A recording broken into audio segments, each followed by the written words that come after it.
वजीफा लगा दिया और मन में ये ठान लिया कि अब हम नौकरी नहीं करेंगे, अब हम किसी की गुलामी नहीं करेंगे। और बाबा साहब वकालत करना शुरू कर दिया। बाबा साहब ने कहा कि अब हम वकालत करेंगे, किसी की गुलामी नहीं करेंगे। गौर करना भाइयों। फिर छोड़ी नौकरी भीमराव और घर अपने जब आए,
वकालत कर रहे हैं। गौर करना भाई, वकालत करना शुरू किया कि अब हम गुलामी नहीं करेंगे।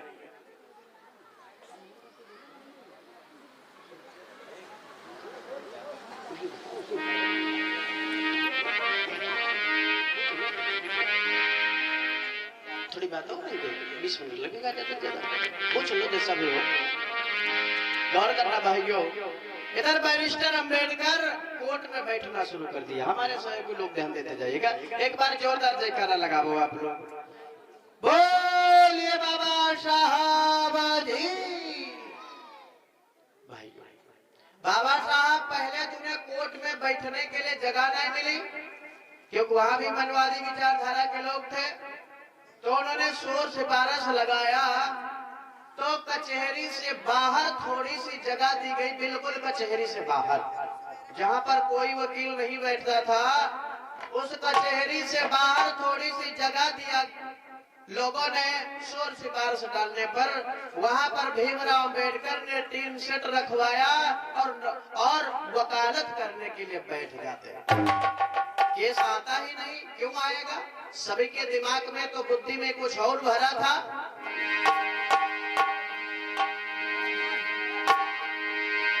कचहरिया में बैठे बाबा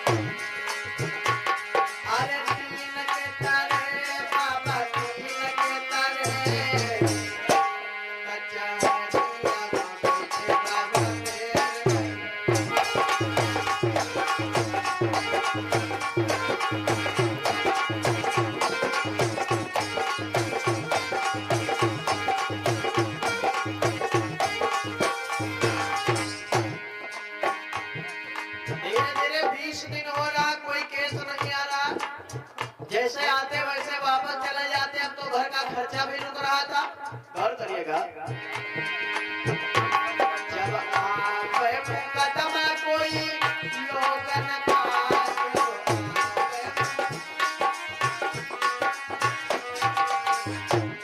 जब आप कदम कोई लोगन का, जाएगा जीता में आई को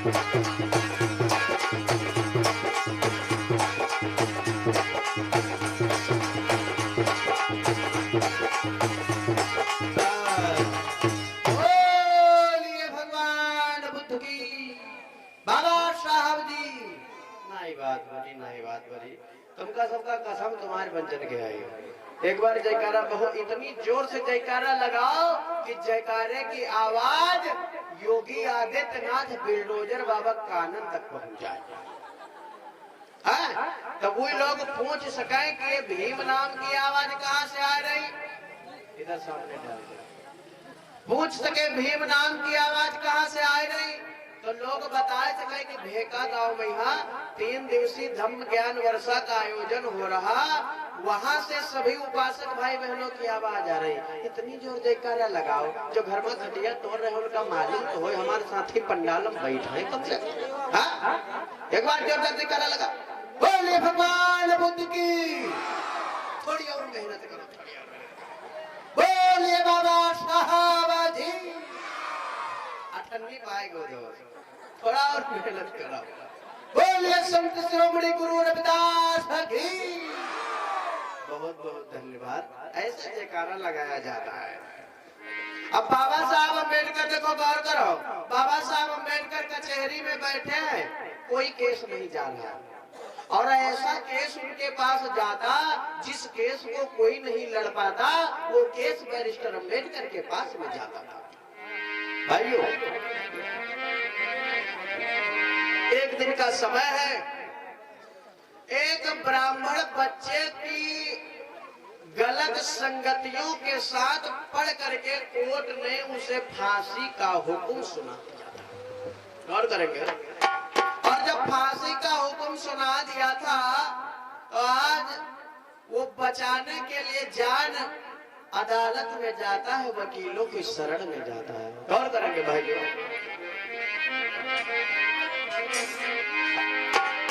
वकीलों की शरण में जाता है कि कोई हमारे बच्चे को बचा ले।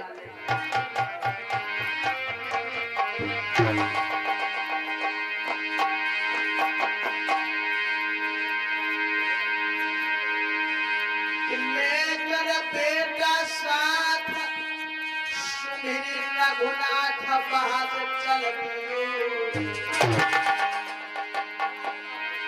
और कचहरी में जाइए कोई ऐसे वचन सुन।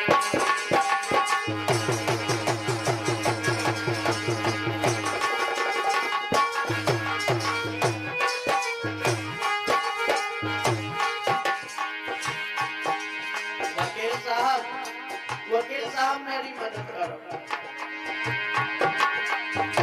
मैं हूँ बहुत अधीर बधेना धीर बचन फरमाए बचन फरमाए। अब काल के काल से मेरो चल बचा, अब काल के काल से मेरो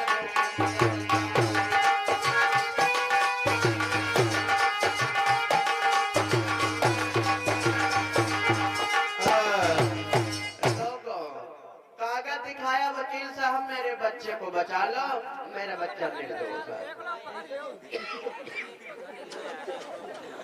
गौर करना भाइयों, वकील साहब ने देखा, तिवारी ने देखा, अब चूंकि वो केस इतना जटिल था भाई, जो जजमेंट होता है, जो आदेश करता है, बेवकूफ थोड़ा होता है। इतनी जल्दी बिना जाने समझे कैसे किसी को मौत के काल उतार देगा। तिवारी ने मना कर दिया, मिश्रा को दिखाओ, मिश्रा ने मना कर दिया, जितने सवर्ण वकील थे सबको दिखाया, लेकिन किसी के बस की बात नहीं थी। जब किसी के बस की बात नहीं निकली, चाचा जी, हाँ वकील साहब, इसमें ऐसा कोई हमें बिंदु नहीं मिल रहा है जिसपे हम बहस करें, इसलिए थोड़ी सी मेरी मदद करो, नहीं मेरा बेटा मर जाएगा। अरे चाचा जी, इसमें हम कुछ नहीं कर सकते हैं। सारे वकील, सभी वकीलों ने जवाब दे दिया, चाचा जी देखो तुम तो हमारे जात बिरादर के हो, अगर हमसे होने वाला होता तो हम जरूर मदद करें। देखो एक कचहरी से बाहर वकील बैठता है, नवा है, और उनके पास चले जाओ, वहाँ बहुत कलाकार बनते हैं बने जाने में, और लेकिन यूँ याद रखो कि अछूत समाज को है तो वहाँ चले जाओ। भाइयों, बाबा साहब के लोग मजाक उड़ाया करते थे, बाबा साहब की खिल्लियां उड़ाया करते थे। ये कुछ दान हुआ है, लालजी मिस्त्री